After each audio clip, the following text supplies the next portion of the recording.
안녕하세요. 저는 남편과 시댁 때문에 힘든 시간을 보내고 겨우 제자리를 찾은 30대 후반의 평범한 여성입니다. 표리부동이라는 말을 아시나요? 겉은 훌륭해 보이나 속은 그렇지 못한 속물적인 것을 일컫는 말이라고 해요. 그리고 그 말은 제 전남편과 시모에게 딱 맞는 말이라 생각이 드네요. 오늘 제가 들려드릴 사연은 그런 앞과 뒤가 다른 두 사람과 인연을 끊게 된 이야기입니다. 만나지 말았어야 할 저희 두 사람이 만나게 된 것은 제가 30대 초반인 어느 날이었습니다. 당시 저는 어린이집 보육교사로 일하고 있었고 남편은 아동복지센터의 사회복지로 일하고 있었어요. 저와 남편은 소개팅으로 만나게 됐는데 제가 소개팅 전 상대방에게 원한 건 두 가지뿐이었어요. 술, 담배를 하지 않았으면 좋겠다고 말이죠. 요즘에 술 안 하는 사람은 없을 텐데 제 지인은 그런 사람 있다며 소개를 해주겠다고 하더군요. 처음 남편을 보았을 때는 착하고 순한 사람이라는 생각을 했어요. 그래서 저는 그 사람과의 만남을 이어갔죠. 그렇게 순순히 결혼으로 이어질 줄 알았던 저희 만남에 순간 브레이크가 걸린 일이 생겼어요. 바로 종교 때문이었죠. 저는 무교였고 저희 부모님도 종교가 없었어요. 조부모님은 불교였지만 다 돌아가시고 없었고요. 그래도 제사는 꼬박꼬박 지내는 집이었는데 남편 집은 달랐어요. 교회를 다니시더라고요. 특히 시모 될 사람은 독실한 신자셔서 주말뿐만 아니라 새벽이나 밤에도 다닐 정도로 교회와 그 커뮤니티를 사랑하는 아주 신실한 분이셨어요. 게다가 남편은 모태신앙으로 일하고 있는 곳도 기독교 재단인 곳이었거든요. 솔직히 고민이 안 될 수가 없었어요. 이혼 사유 중에 생각보다 많은 게 종교적인 문제인데 괜찮을까 싶었어요. 어머니에게 이야기를 해봤더니 생각 외로 긍정적인 답변이 금방 나오더라고요. 괜찮지 않니? 사이비 종교 이런 것만 아니면 솔직히 제사 지낼 것도 없고 교회 사람들끼리 나눔도 많이 하고 그런 것 같던데 네가 괜찮으면 엄마도 반대는 안 할 거야. 사람이 중요한 거지 종교보다야.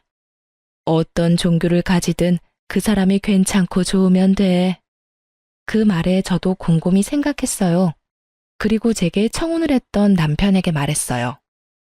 몇 번 다녀보다가 나랑 안 맞으면 나도 더 이상 안 나갈 거야. 그래도 괜찮아? 괜찮지. 고마워, 자기야. 우리 엄마는 당신이랑 결혼한다고 하니까 엄청 좋아하셔. 그 이야기를 듣고 뭉클하지 않을 사람이 어디 있을까요? 저는 결혼 직후부터 시모 시부와 함께 교회에 다니게 되었어요. 생각보다 나쁘지 않았고 사람들도 좋았어요. 딱 한 가지 불편한 건 몸이 불편한 시부를 모시는 일이었는데 그건 남편이 많이 도와줘서 걱정 없었어요. 시부는 뇌졸중으로 몸이 많이 안 좋은 분이셨어요. 말도 정신도 어눌하고 몸은 더 운신하기 힘들었죠. 보통 병원에 보내는데 시댁에서는 직접 케어하고 계시더라고요. 그 부분이 참 대단하다 생각했어요. 다른 사람들도 똑같이 생각하는지 시모와 남편의 가족 사랑에 대해 항상 칭찬해주고 시부를 위해 기도도 해주고 했어요. 저는 그런 시모와 남편 옆에 붙어있는 것뿐이었는데 시모는 항상 며느리라며 인사도 시키고 여기저기 안면도 트게 만들어줬어요. 솔직히 귀찮다고 느껴지기는 했지만 가정의 평화와 사람 만난다는 생각으로 계속 다니고 있었습니다. 그렇게 화기애애한 가족이던 저와 남편은 결혼 1년 차에 아이를 낳았고 저는 점점 더 행복해졌어요. 완벽한 가족이고 평화로움이다 라고 생각했는데 그게 사실은 위장된 거였다는 걸 깨닫게 된 일이 있었죠. 결혼 2년 차, 아이가 1살이 됐을 무렵에 처음으로 크게 부딪힌 일이 생겼어요. 그건 정말 신혼 초에 일어난 일이었죠. 남편이 하루는 심각한 표정으로 저를 부르더군요. 여보, 앉아봐. 할 이야기가 있어. 무슨 이야기? 전 아무 생각 없이 거실 소파에 앉으며 남편에게 물었어요. 우리 전셋집 내놓고 우리 본가랑 합가하는 건 어때? 합가? 싫어. 아직 신혼인데 무슨 합가야? 제 입에서는 대뜸 거절의 말이 나왔습니다. 그만큼 생각조차 없던 일이었으니까요. 남편이 제게 이야기를 꺼내온 건 지금 살고 있는 신혼집이 제가 결혼 전부터 살고 있던 제 명의의 전셋집이었기 때문이었어요. 마음대로 결정할 수 없으니 제 양해를 구하려던 거였죠. 집이 마음에 안 들어? 그건 아니야. 엄마가 합가를 원하시는 것 같아서. 솔직히 우리도 전셋집에서 계속 살 수는 없잖아. 이 집 전세금으로 본가 리모델링 싹 해서 들어가면 좋을 것 같아서 그래. 어머님이 합가를 원하신다고? 나한테는 별말 없으셨는데? 그런 낌새조차 없으셨다고. 합가 이야기 엄마가 먼저 꺼내면 너무 원하는 것처럼 보일까봐 내가 말하는 거야. 솔직히 엄마 혼자 아버지 모시는 것도 힘들고 그 집도 평수는 좋은데 옛날 집이다 보니 아버지 수발 들 때 불편한 것도 있고 생각해보지 않을래? 저는 너무나 당황했습니다. 시부 때문이라면 할 말은 없지만 그래도 신혼은 즐기게 해줄 줄 알았어요. 그리고 남편도 결혼 전에는 따로 자취하며 살았기에 시부를 모시는데 큰 어려움은 없었나 보다 싶었는데 갑작스레 이런 이야기를 들으니 당황할 수밖에요. 이런 이야기하는 게 좀 냉정해 보일 수도 있는데 나는 싫어. 수발을 드는 게 싫다기보다는 합가 자체가 싫은 거야. 이 집이랑 시댁도 가깝고 굳이 합가 안 해도 아버님 모실 수 있는 방법도 많은데.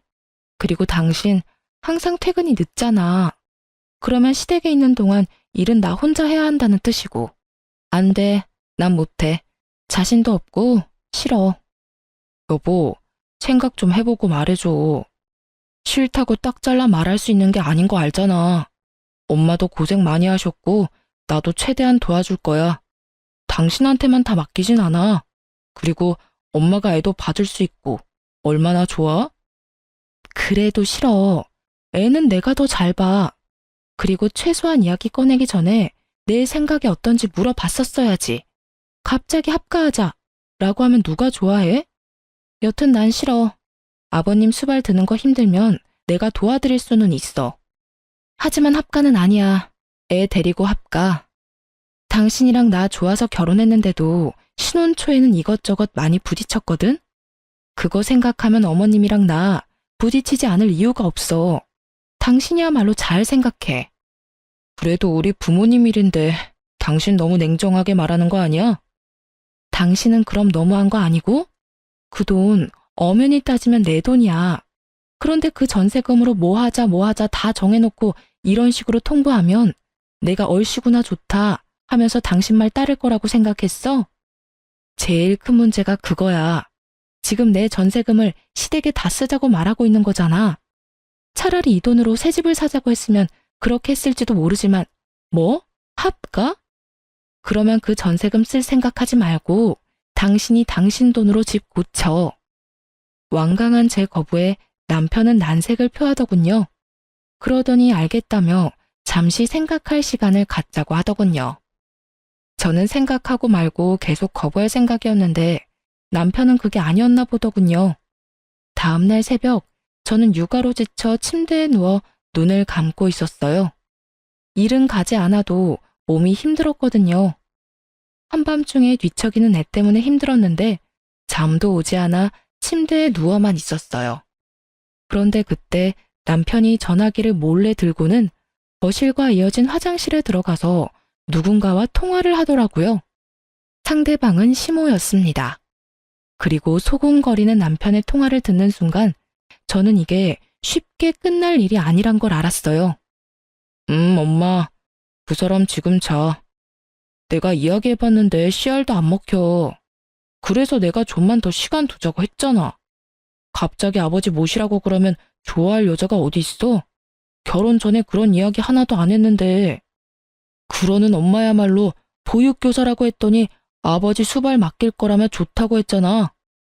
두 사람 하는 이야기를 들어보니 문제가 많은 모자지간이었더군요.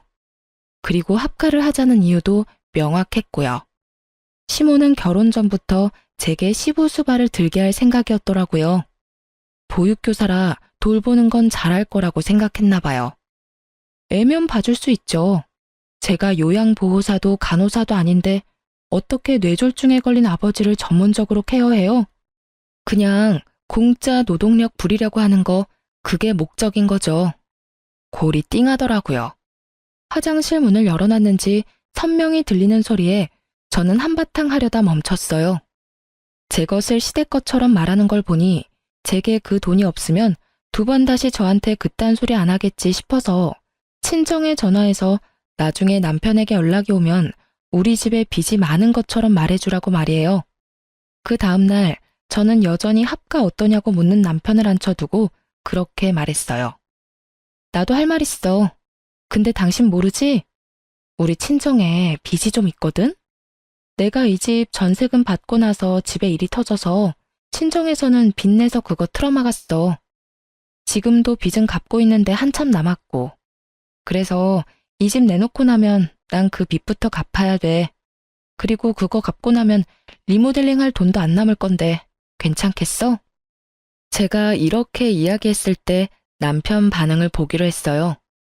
초가댁 빚이 얼만데? 1억 5천. 사실 그 돈은 제가 번 돈이 반, 엄마가 준 돈이 반이었어요. 그런데 남편은 저희 엄마에게 바로 전화부터 하더군요. 장모님, 실례되는 질문이긴 한데 혹시 처가에 빚이 있나요? 아유, 이서방, 미안하네. 얘 전세금 주고 나서 그런 일이 터졌지 뭔가. 빚이 한 1억 5천 정도 남아있는데. 결국 남편은 전화를 끊고 나더니 침울한 얼굴로 그러더군요. 그럼 집 내놓는 건 없는 일로 하자. 어차피 내놔봐야 긁어부스럼이네. 끝까지 합가 우길 줄 알았더니 남편은 금세 백기를 들었습니다. 그런데 좀 이상했어요. 시부의 수발 때문이었다면 이렇게 포기하지는 않았을 텐데 전세금을 친정 빚에 다 갚고 나면 우리가 시댁에 들어가는 게 더 쉬워지고 그러면 시모가 더 좋아할 수도 있는데 왜 싫어하나 싶었는데 나중에 그 이유를 알게 됐어요. 남편 앞으로 카드 명세서며 뭐며 다 날아오는데 돈을 어마어마하게 썼더군요. 당신 이게 다 뭐야? 왜 이렇게 돈을 많이 썼어? 그거 사실은 결혼 준비하면서 돈을 좀 많이 써서. 결혼한 지 벌써 3년이야. 게다가 당신 월급으로 갚는 것도 빠듯할 정도잖아. 이거 어떻게 갚으려고 이렇게 막 쓴 거야? 이번에 합가 잘 되면 당신 전세금 좀 빌려서 갚으려고 했지. 뭐? 그걸로 당신 빚을 내가 왜 갚아? 이건 지금 어쩔 건데? 갚아줄 생각도 없으면서 잔소리는 왜 해? 내가 알아서 할 거야. 대신 당분간 생활비 못 내. 제 재산을 자기 것처럼 여기는 남편 때문에 거짓말을 했지만 그 거짓말 때문에 남편이 자기 빚을 이렇게 오픈하게 될 줄은 저도 상상 못했어요. 저는 너무나 당황하며 남편을 재촉했습니다. 어머님한테 가서 도와달라고 그러자. 우리끼리 해결할 문제가 아니야. 나 지금 육아휴직 중이라서 돈 한 푼 안 버는데 당신까지 이렇게 빚을 지면 어떡하란 말이야. 전세금이랑 합가 이야기만 잘 끝났어도 내가 이걸 이런 식으로 오픈할 일은 없었을 거야. 그런데 당신이 그 전세금이 친정 거라고 말한 적도 없잖아. 난 당연히 그 전세금으로 다 해결할 수 있을 줄 알았지. 당신 나한테 돈 맡겨놨어? 내가 너한테 돈 빌렸냐고. 우리 집이 네 현금 창고야? 부부 재산은 공동의 재산이야. 어차피 내가 빚 있으면 당신도 힘들 거 아니야. 그러면 어떻게라도 갚아야 되지. 그게 맞는 거 아니야? 무슨 헛소리야. 당신 혼자 진 빚을 내가 왜 갚아? 그럼 그 돈은 어디다 쓴 건데? 남편은 아무런 말도 하지 못했습니다. 결국 우리들의 언쟁은 남편의 자리 회피로 끝이 났고 저는 남편에게 문자를 보냈습니다. 어머님한테 연락해서 어떻게든 도와달라고 해. 이 문제는 우리끼리 해결 불가능한 문제야.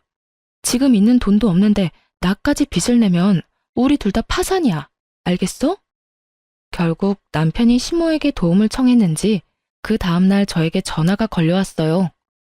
넌 도대체 집안 살림을 어떻게 하길래 네 남편이 그렇게 빚을 지는 것도 모르니? 그 이야기에 정말 당황했습니다. 왜 저를 탓하시는지? 돈을 빌린 건 본인 아들인데 말이죠. 어머님, 저는 아무것도 모르고 있었고 생활비도 그 사람은 저한테 한 달에 50만 원밖에 안 줬어요. 나머지는 본인이 알아서 쓰고 있었다고요. 한 달에 꼴랑 50만 원 받는 걸로 무슨 살림을 어떻게 살라고요? 그럼 저 혼자 벌어서 세 식구 살림하란 말이에요? 얘는 또 뭐 그런 식으로 이야기를 하니? 어쨌든 이번 일은 내가 해주기로 했다. 앞으로 정신 좀 똑바로 차리고 살아.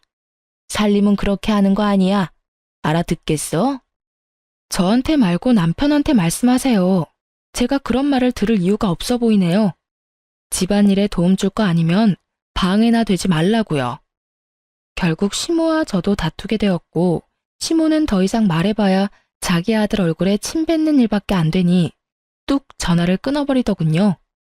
그 뒤로 남편이 제게 왜 어머니와 다퉜냐며 화를 냈지만 저는 제가 화를 낸 게 잘못됐다고 생각하진 않거든요. 그래서 남편한테 얘기해줬죠. 당신이 잘했으면 어머님이랑 나랑 싸울 일도 없어. 애초에 당신이랑 싸울 일도 없었겠지. 그래서 앞으로 이런 일로 다시 한 번 더 우리 결혼 생활에 문제가 생기게 되면 나 절대로 당신 가만히 안 둬. 알았어? 한 번만 용서해주고 넘어가는 거야. 두 번은 안 돼. 알아들었어? 다시 사고 치면 그때는 당신이고 뭐고 안 볼 사람 되는 거라고. 용서를 한다고 말은 했지만 저는 수상한 마음이 들었습니다. 그 많은 돈을 썼다면 쓴 흔적이 있어야 되는데 저희 집에는 전혀 그런 흔적이 없었거든요. 코인이나 주식을 했다면 핸드폰을 끼고 살아야 되는데 그런 것도 아니었고요. 그렇지만 이미 남편의 빚은 시모 덕분에 사라졌고 남편은 그 뒤로 얌전했기 때문에 조금씩 마음을 놓았어요. 그때 더 파고 들었어야 했는데 그 의심의 불을 지핀 일은 불과 몇 달 만에 일어났습니다. 저희 아파트 아랫집에 조리원 동기가 살았거든요. 애들 생일이 똑같고 같은 아파트라 친하게 지내곤 했는데 그 동기가 저한테 동영상과 사진을 보냈더라고요. 자주 애들 사진 공유하니까 애들 사진인가 보다 싶어 들어갔는데 저는 사진을 보고 너무 놀라 들고 있던 컵을 떨어뜨리고 말았습니다. 그 영상에는 남편과 한 여성이 저희 아파트 지하주차장에서 손을 잡고 포옹을 하며 다정하게 붙어있는 장면이 그대로 녹화되어 있었어요. 저는 부랴부랴 조리원 동기에게 전화를 했습니다. 이게 뭐야? 이거 어디서 난 거야? 언니, 봤어요? 그거 형부 맞죠? 세상에, 어쩐지. 나 요즘에 배달시킨 게 계속 없어져서 아파트에 관리사무소 가서 CCTV 확인 좀 해달라고 했거든요. 계속 물건이 없어진다고요. 좀도둑이 제 박스를 가져가는 게 보이긴 하는데 지하까지 가더라고요. 그래서 저도 지하 주차장 CCTV까지 봤죠? 근데 그 도둑놈이 사람 인기척에 놀라 흠칫하며 후다닥 지나가는데 옆에서 형부랑 그 여자랑 둘이 있더라고요. 너무 놀라서 언니한테 영상 보낸 거예요. 그 여자 누군지 모르겠어요? 전혀 짐작도 안 되는 여자였어요. 남편이 밖에서 여자를 만난다는 것도 모르고 있었으니까요. 지금 당장 남편에게 전화할까 하는데 그때 제가 자주 보던 고민 상담 코너에서 분류는 증거 싸움이라는 말이 언뜻 떠오르더군요. 저는 이 쥐새끼 같은 남편과 상간녀가 증거를 다 불태우기 전에 몰래 증거부터 수집하기로 했습니다. 그리고 상간녀의 뒤도 같이 캤어요. 털어서 먼지 안 나오는 사람 없잖아요. 작정하고 증거를 모으는데 상간녀도 참 양파 같은 여자더군요. 게다가 더 열받는 건 남편이 그때 빚진 거 있잖아요. 그 돈을 전부 그 여자한테 다 털어넣었다는 사실이에요. 와이프는 집에서 애 보느랴 돈 아끼랴 개고생하며 사는데 상간녀에게 이것저것 선물 다 해주고 결국에는 빚까지 진 호구 같은 놈을 어떻게 해야 하나 고민하다가 일단 시모에게 먼저 이야기하기로 했습니다. 시모가 독실한 기독교인인데 자식이 불륜을 저지른다고 하면 남편을 혼내줄 거라고 생각했거든요. 그런데 그 반응은 제 예상과 180도 달랐어요. 네가 잘못한 거 아니니? 내 아들하고 닮은 사람일 수도 있지 않니? 어머님, 닮은 사람이라도 옷이나 소지품은 다 다르잖아요. 지금 남편 입은 옷이며 소지품은 다 저희 집에 있는 물건이에요. 그렇다면 이미 결론이 난 것 같은데, 넌 도대체 이 일을 왜 나한테 이야기하는 거니? 네? 정말로 뜬금없는 시모의 말에 저야말로 어리둥절해져서 되물었어요. 네가 남편 뒤나 캐고 다니면서 남편 불륜이나 지어서 말하는 거 보니 네가 의부증인가 보다. 이게 우리 아들이라는 건 맞다고 치자, 네 말대로. 그런데 너 없는 이야기 지어내고 그러면 못 써. 그 여자랑 그냥 아는 사이일 수도 있지 않니? 어머님, 숙박업소에서 함께 나온 거 보면 확실하잖아요. 난 그런 거 모르겠고 헤어질 거 아니면 그냥 덮고 살아라. 집이며 주변 시끄럽게 하지 말고. 저는 그간 쌓아온 시모에 대한 신뢰가 와르르 무너지는 기분이었습니다. 제가 시모에게 남편의 불륜에 대해 먼저 말한 것은 시모가 남편을 따끔하게 일러주길 바라는 마음에서였어요. 그리 독실하고 신실한 시모이니 자기 아들의 불륜을 알면 아들에게 저 대신 인간의 도리를 따져 제정신을 차리도록 만들어줄 거라 생각했거든요. 그런데 이런 반응이라니. 저는 배신감에 치를 떨며 집으로 돌아왔어요. 이를 바득바득 앓며 모아놓은 증거를 보며 저는 그날 저녁 남편에게 제가 모은 증거를 들이밀며 따졌습니다. 이거 설명해봐. 제가 던진 사진에 남편 놈이 저를 빤히 쳐다보더군요. 또 내 뒷조사했냐? 뒷조사했으면 왜? 잘못됐어? 열받으면 너도 내 뒷조사해. 나는 아무것도 걸릴 거 없으니까. 나처럼 네가 떳떳하면 문제 없잖아. 그런데 지금 이게 뭐야? 네가 바람 피운 증거가 떡하니 있는데? 아, 진짜 너 최악이다. 어떻게 남의 사생활을 이런 식으로... 불륜이 사생활이야? 말 같은 소리를 해. 어디서 개 짖는 소리 그만하고. 그리고 너 알고는 있어? 그 여자 가정까지 있는 유부녀야. 알고 만나는 거니? 알고 있어. 뭐? 안다고. 그 사람도 곧 이혼하고 나랑 결혼하기로 했어. 결혼? 미쳤어? 당신 유부남이야. 그게 뭐? 솔직히 당신이랑 결혼 잘못한 것 같아. 그 여자를 먼저 만났다면 당신이랑 결혼 안 했을 거라고. 당신 직업이 엄마 마음에 들어서 결혼한 거야. 그걸 말이라고. 정신이 나갔네. 제정신이 아니야. 제정신이었으면 결혼해서 네 새끼 낳아준 마누라한테 이런 말을 할 수가 없지. 당신이 알았으니 차라리 잘 됐어. 우리 이혼하자. 뭐가 이렇게 당당한가 싶었어요. 가진 거 쥐뿔도 없는 놈이 저만큼 당당하니 뭔가 큰 걸 감추고 있나 싶을 정도였죠. 남편과 싸우고 난 뒤 저는 시모와 함께 가던 교회에 안 갔어요. 갈 기분도 아니었고 그런 식으로 말하는 시모와 마주하고 싶지도 않았거든요. 그런데 그날 시모에게 전화가 왔더군요. 너 오늘 왜 안 왔니? 너 이거 신뢰의 문제야. 오늘은 아파서 못 나온다고 했으니 다음은 꼭 나와. 아들이 바람을 펴서 집안이 난리가 났는데도 교회에 운운하는 시모를 보니 완전 눈이 확 돌아버리더라고요. 안 나가요. 제가 거길 왜 나가요? 이제 그 사람이랑 이혼할 판인데. 뭐? 너희 이혼한다고? 네, 그 사람이 이혼하자입니다. 그것도 가정이 있는 여자랑 결혼하겠다고요. 제 말에 살짝 충격 먹은 건지 시모가 순간 아무 말도 못하더군요.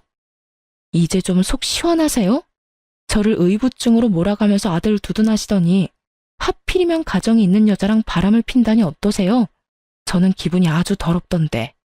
덮고 살고 할 것도 없었네요. 빌며 사과라도 하고 다시는 안 만나겠다고 해도 용서해줄까 말까인 상황에 유부녀를. 그만해라. 어차피 너희 사이 망가진 거 고칠 수 없어 보이니 이혼하는 것도 한 방법이지. 그리고 너 이혼할 거면 곱게 해. 어디 가서 소문나도록 하지 말고. 처신 똑바로 하라는 소리야. 알아들어?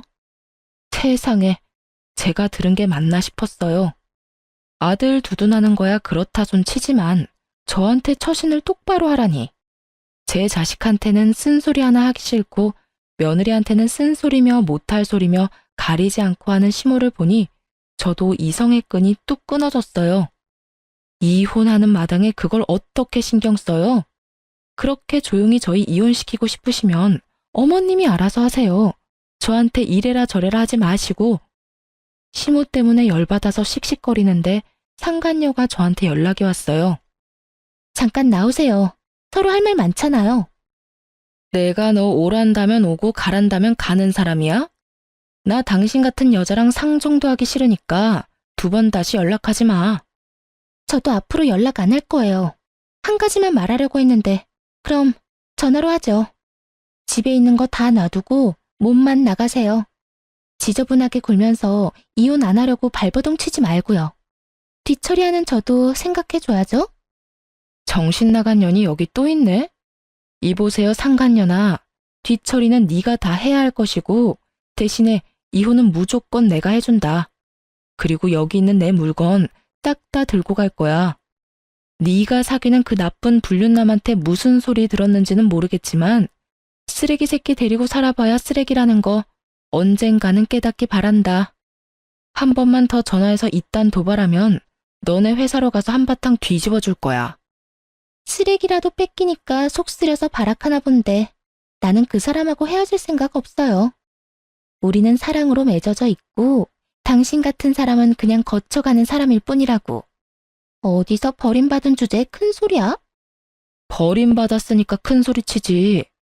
마음 같아서는 온 동네방네 돌아다니면서 두 연놈들이 무슨 짓 했는지 다 까발리고 싶다만 내가 나중을 위해서 참는 거야. 두고 너네들한테 복수하려면 지금 법에 문제되는 일 만들어서 처벌받으면 곤란하지. 벌벌 떨면서 살아. 내가 위자료 소장 어디로 던질지 모르니까. 남편과 시모 상간녀까지 재수없는 것들과 드자비질하는데 지치는 건 저더군요. 그래서 한 번에 싹 다 정리하기로 마음먹었습니다. 그날로 저는 남편과 이혼 소송에 들어갔습니다. 그리고 그와 동시에 집주인에게 전화를 했어요. 재계약 안 하겠다고요.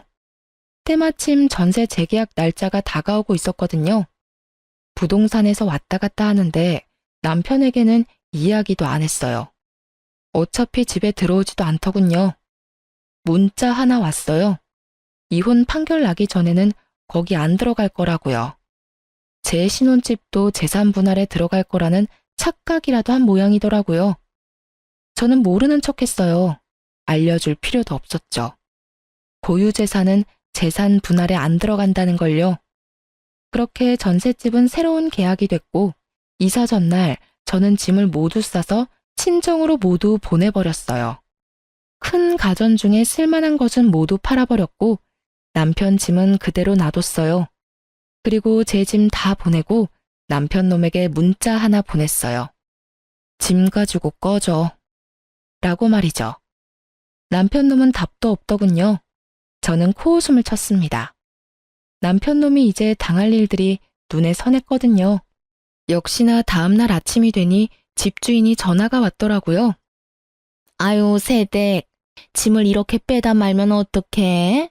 좀 있으면 새로운 세입자 들어오는데 빨리 와서 빼줘야겠는데. 어머, 제 전남편이 아직 안 뺐나 보네요.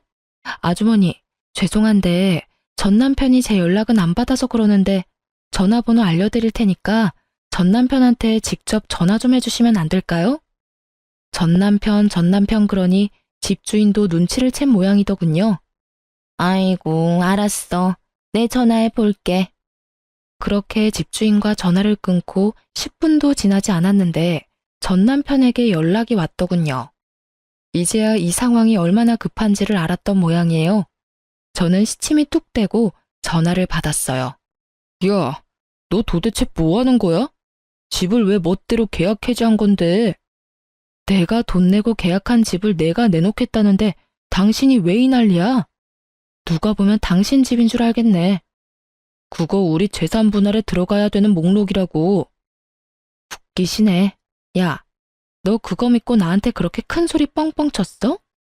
어쩐지 상간녀가 나더러 집에 있는 물건 하나도 가져가지 말라더니 그거 이혼 전에 내가 취득한 고유재산이라서 재산 분할 안 되는 건 몰랐지? 게다가 우리 혼인 기간이 3년밖에 안 돼. 기간 짧아서 해당 안 되고 어줍잖게 주워들은 건 있나 본데 그러면 끝까지 잘 들었어야지. 뭐? 아, 진짜? 야, 너 당장 다 돌려놔? 가전이며 가구며 다 돌려놓으라고. 그거 네가 샀어? 내가 다 샀잖아, 도둑놈 같은 놈아. 우리 집에서 네가 가져갈 건 네 몸뚱이랑 네가 산 물건들 뿐이야. 짐 정리하다가 네가 사준 거 놔두고 오려고 눈에 불을 켜고 봤는데 웨딩 반지 말고는 눈 씻고 봐도 없더라. 에라이 나쁜 놈. 와이프한테는 돈 하나 안 쓰면서 상간녀한테는 펑펑 돈 다 쳐쓰고 엄마한테 손이나 벌리는 호구 같은 자식. 앞으로는 너하고 상종도 안 할 거야. 애수가 없으려니까. 야, 너 말 다 했어? 재수가 없어? 누가 할 말인데. 너랑 처갓집이 돈 한 푼 없이 빚만 한가득인 거 미리 알았으면 결혼하자고 이야기도 안 했을 거야. 그래놓고 이런 식으로 뒤통수를 쳐? 아, 그걸 진짜라고 생각한 거야? 우리 집에 빚 없어. 너 이혼할 때 내 금융기록 안 봤어? 나 빚 없고 우리 부모님도 빚 없어. 그 전세금은 부모님이 주신 돈 반, 내가 번 돈이 반이지. 뭐? 그럼 왜 나한테 너 빚 있다고 거짓말한 건데? 왜 했겠냐? 너 내 전세금 네 것처럼 생각하면서 나더러 합가하자고 한 거잖아. 네 놈이 합가하자고 말 꺼낸 다음날 시어머니랑 너랑 하는 이야기 다 들었어. 시모는 나를 수발드는 식모로 쓰려고 했고 너는 나를 돈 뽑는 기계로 생각했지. 당연히 나도 내 돈 지켜야 하잖아? 그래서 거짓말했어. 그게 무슨 잘못이야? 그래서 내가 빚을 지기를 했어. 있는 돈을 다 까먹기를 했어. 내가 혼인이 파탄에 이를 정도로 나쁜 짓을 했나? 그대로 가만히 놔뒀으면 다 우리 돈이 됐을 텐데.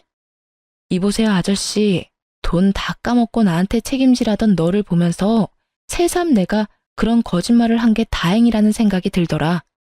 미친놈아. 미치려면 곱게 미쳐. 그리고 대가리도 그만 굴리고. 잔대가리 굴리다가 봐. 너만 똥 됐지. 그렇게 하고 싶은 말 다 하고 전화를 끊으니 속이 다 시원하더군요. 사실 전세금의 절반은 어머니가 주신 거라 어머니에게 맡겨두고 저는 아이와 함께 친정에 잠시 몸을 맡겼어요. 그리고 이혼 확정되고 나서는 시모가 다니는 교회에 인사를 하러 갔어요. 그간 다녔던 정이 있는데 이야기는 해야 할 것 같아서요. 그런데 저를 보는 사람들 눈빛이 놀라움으로 가득 차 있더라고요.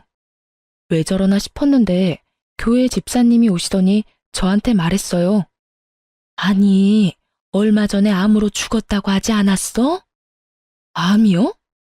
알고 보니 시모가 아들 이혼했다는 말하기 싫으니 저를 죽은 사람으로 만들어뒀더군요. 이혼 이야기 나오고부터 6개월 넘게 다니지 않았는데다가 그때쯤에는 집도 친정으로 옮긴 상태라 오며 가며 볼 사람도 없었으니 다들 시모 말만 듣고 제가 죽었다고 생각했다고 하더군요. 다들 모르셨나 보네요. 제 전남편이 유부녀하고 불륜을 저질렀는데 저한테 이혼을 하자고 그러더라고요. 그 여자랑 살고 싶다고요. 그래서 이혼하느라 여기 못 온 거예요.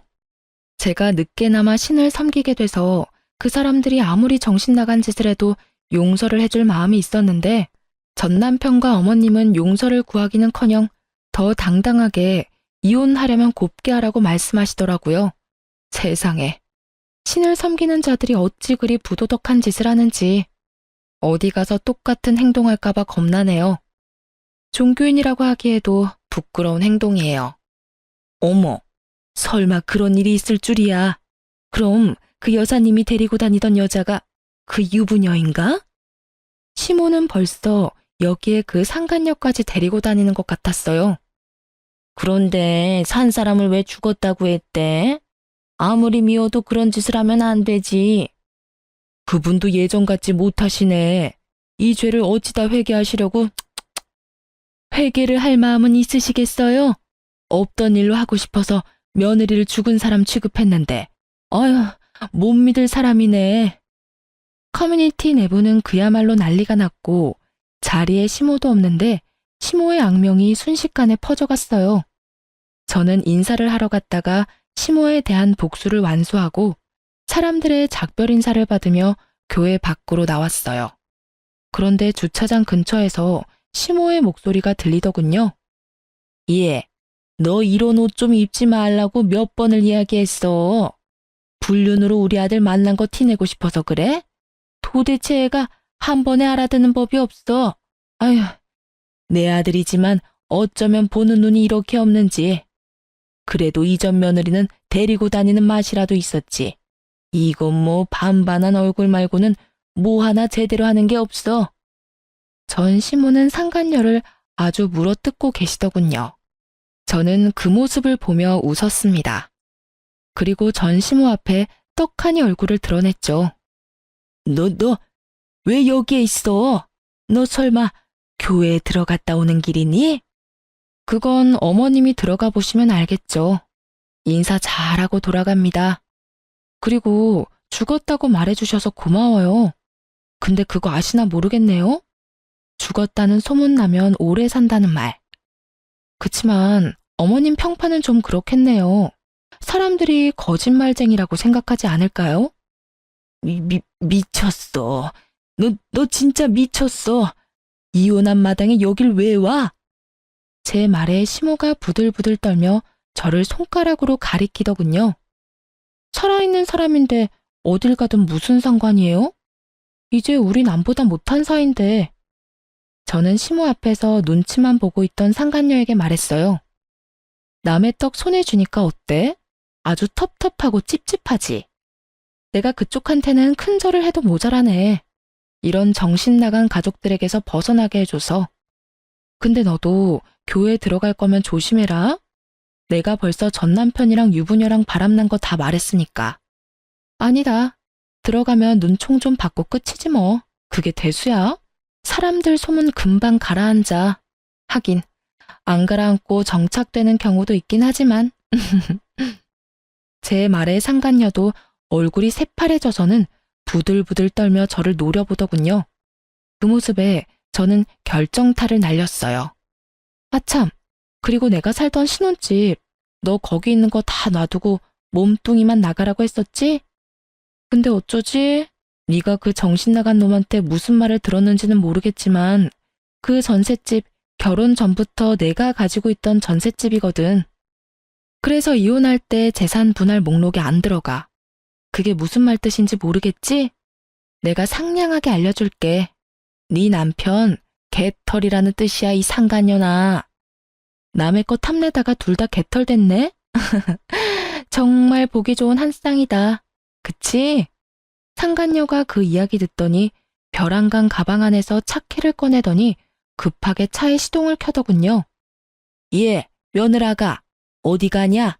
나도 같이 가야지. 너만 가면 어떡해? 제가 왜 며느리예요? 아직 혼인신고 안 했거든요. 그리고 저는 돈 없는 남자랑 결혼할 생각 없어요. 여태까지 이 말도 안 되는 짓에 어울려준 건 그 남자가 나를 데리고 살 자격이 된다고 생각해서였거든요. 돈이 없으면 저랑 살 생각을 하면 안 되죠.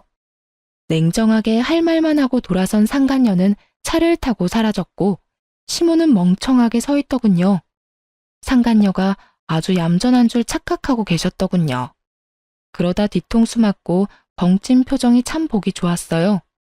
그리고 이때다 싶어 저는 교회를 향해 소리쳤어요. 어머, 어머님, 여기서 보네요.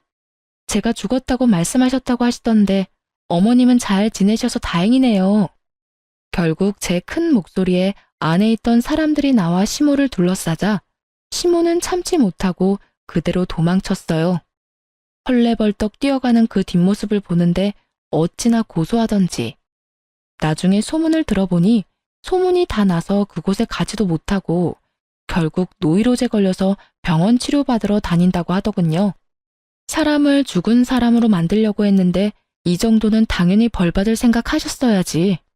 그런 짓을 하고도 아무렇지 않게 넘어갈 양심 없는 생각을 하니 이런 불상사가 터지네요. 저는 마지막으로 전 남편에게 한 방을 날리기 위해 이메일을 하나 작성했습니다. 그리고 전 남편의 회사로 휙 보냈죠. 그 안에 적힌 글은 남편이 한 짓들을 간략히 적은 글이었는데 보통의 회사라면 굳이 불륜 정도로 문제 삼지 않을 테지만 그 직장 자체가 좀 특수하거든요. 기독교 재단 아동센터. 아동을 돌보는 사람이며 게다가 신실한 사람들이 모인 곳에서 유부녀와의 불륜으로 조강지처와 아이를 버린 인간에 대해 좋게 생각할 리가 없으며 자신들의 이미지를 생각하지 않을 수가 없겠죠. 결국 전 남편은 회사에서 품위유지 위반과 심각한 사칙 위반이 적용돼서 직장에서 잘렸어요. 사실 이렇게 잘리기 쉽지 않은데 알고 보니 시모가 그 직장에 전 남편을 넣어줬던 건데 시모가 저지른 부도덕한 짓들이 직장까지 소문나면서 결국 남편을 해고하는 것으로 가게 됐다고 해요. 나중에 들어보니 상간녀도 전 남편에게 정 떨어졌는지 정말로 돈이 없어서 마음이 식었는지 전 남편을 버리고 떠났다고 하더군요. 저는 조금 늦게 상간녀에게 상간녀 위자료 소장을 보냈어요. 상간녀는 능력이 좋은 모양인지 그새 새로운 남자를 낚았더군요. 저도 몰랐는데 새로운 남자와 함께 있다가 불시에 제 위자료 소장을 그 남자가 보게 되어 한바탕 난리가 나서 다시 버려졌다고 합니다. 제가 거기 있었어야 했는데 그 여자가 어떻게 버려지는지 봤어야 속이 더 시원했을 텐데 그럴 수 없던 게 너무 아쉽네요. 전 남편은 양육권이며 친권 다 포기하겠다고 해놓고는 이제 와서 징징대며 아이를 포기 못한다며 아이한테 면접 교섭권을 쓰겠다며 난리를 쳤어요. 결국 애 때문에 만나게 됐는데 남편 놈이 우물쭈물 하는 걸 보니 딱 감이 오더라고요. 이쪽이 본론이겠다 싶은 감. 그래서 제가 먼저 선수 쳤어요. 잠깐만, 나부터 이야기 먼저 좀 할게.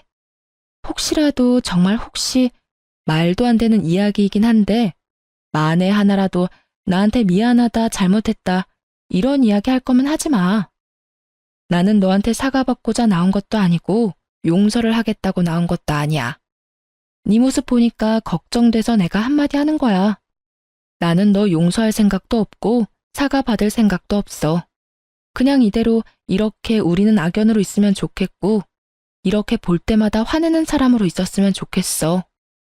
내 인생에서 이렇게 사람한테 큰 배신을 당해보니까 용서가 허용이 안 되는 사람도 있다는 걸 깨달았거든? 그러니까 그런 말할 거면 입도 빵긋하지 마. 제 말에 남편이 눈을 동그랗게 뜨더니 제 눈치만 살피며 힐끔거리더군요. 그렇게 면담하는 시간 내내 남편은 애를 보며 제게 뭐라도 말을 걸려고 했지만 저는 그 모든 말에 철벽을 쳐줬어요. 아이 때문에 만나긴 했지만 정말로 만나기 싫은 인간 같지도 않은 놈을 만나 할 말 같은 건 없었거든요. 그렇게 시간 보낸 뒤 우리는 헤어졌네요. 전 남편은 아무것도 얻지 못한 채로 혼자 터벅터벅 걸어갔죠.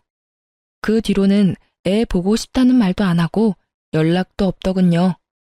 아무리 봐도 제게 틈이 없었다는 걸 깨달았는지 애를 방패 삼아 연락해오는 일은 없어서 다행이었어요. 저는 싱글맘이 되었지만 옛날보다는 더 편하게 사는 것 같아요. 그리고 나쁜 놈들은 다들 죄다 죗값을 받았으니 저도 속 편하게 발 뻗고 잘 수 있고요. 자승자박이라고 자기가 만든 줄로 제 몸을 스스로 묶었으니 결국은 본인이 한 말과 행동 때문에 더 이상 주변의 도움을 구할 수 없는 상황에 빠졌다는 걸 시모와 전 남편이 꼭 깨달았으면 하네요. 그럼 지금까지 긴 글 읽어주셔서 감사합니다. 즐거운 하루 보내세요.